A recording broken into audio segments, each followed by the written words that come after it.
नमस्कार. आपली महासत्ता या न्यूज चॅनलवर आपलं सर्वांचं मी मनापासून स्वागत करतो. आज 15 जानेवारी 2026 महाराष्ट्रातल्या 29 महानगरपालिकांमधल्या ज्या निवडणुका होत्या त्या निवडणुका आज संपलेल्या आहेत. आणि मुंबईचा विचार केला तर 226 मतदान केंद्रांमधून 1700 उमेदवारांनी आपली जी काय राजकीय कारकिर्दी तसाच लावून आज त्यांची जी काय त्यांना मिळालेली मतं आहेत त्या बंद पेटीमध्ये आज राहिलेली आहेत. आणि उद्या 16 तारीखला या सर्व महानगरपालिकांच्या निवडणुकांचा निकाल लागणार आहे.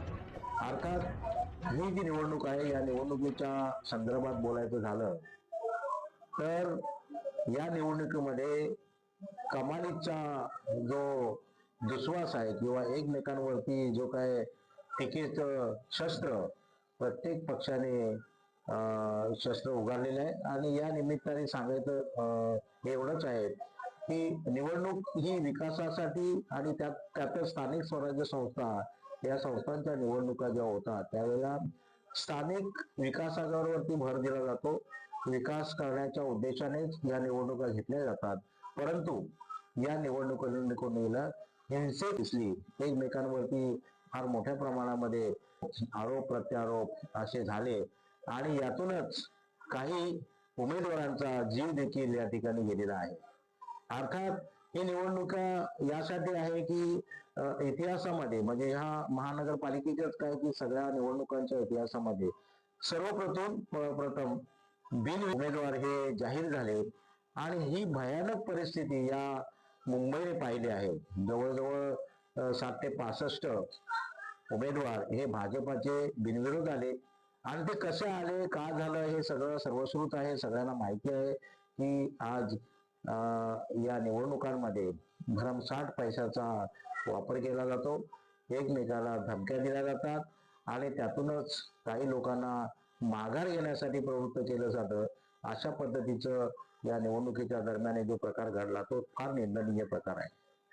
बऱ्याच ठिकाणी आपण पाहत आहोत की जास्त करून भाजपाचे जे कार्यकर्ते आहेत, भाजपाचे जे उमेदवार आहेत आणि त्यांचे जे सहकारी आहेत त्यांनी विकासाच्या मुद्द्यावर काही बोलणं न करता डायरेक्टली त्यांनी जे विरोधी पक्ष आहेत त्यांच्यावर भडीमार केला आणि कुठल्याही प्रकारची कारण नसताना ही निवडणूक प्रक्रिया जी सुरळीत चालली होती आजपर्यंतच्या इतिहासामध्ये त्याच्यामध्ये निवडणुकांमध्ये वाद निर्माण केले हे आता सगळ्यांनी जाणलेलं आहे. तर अपेक्षा अशी करूया की आपण हे जे काही मुंबईमधून 1700 उमेदवार जे उभे राहिले होते त्या उमेदवारांपैकी जे उमेदवार निवडून येतील त्यांचं स्वागतच असेल, परंतु जे निवडणूक हारतील त्यांचंही स्वागत असेल. कारण शेवटी ही निवडणूक आहे. या निवडणुकांमध्ये राग रुसवा असा कुठल्याही प्रकारचा असता कामा नये. कारण आपण काय करतो आहोत यापूर्वीचे जे म्हणजे 4 वर्षापूर्वी जे नगरसेवक म्हणून त्या मुंबईच्या शहरामध्ये होते त्याने काय विकास केला हे जेव्हा आपल्याला समजतं त्यावेळेला आपल्याला वाटतं की विकासाच्या नावाने फक्त लोकांमध्ये प्रसिद्धी मिळवणं एवढ्याच फक्त मर्यादित आणि पैसा कसा आपल्याकडे येईल या भावनेतून निवडणुका लढवतात की काय अशा प्रकारची थोडीसा संशय आहे. आणि बऱ्याचपैकी असं वाटतं की नागरी सुविधा आहेत त्या व्हायला पाहिजे होत्या त्या सुविधा नाही आहेत. मुख्यत्वे करून ह्या ज्या स्थानिक स्वराज्य संस्था किंवा मुंबई महानगरपालिका या पालिकेचा जो बजेट आहे हा फार मोठा आहे.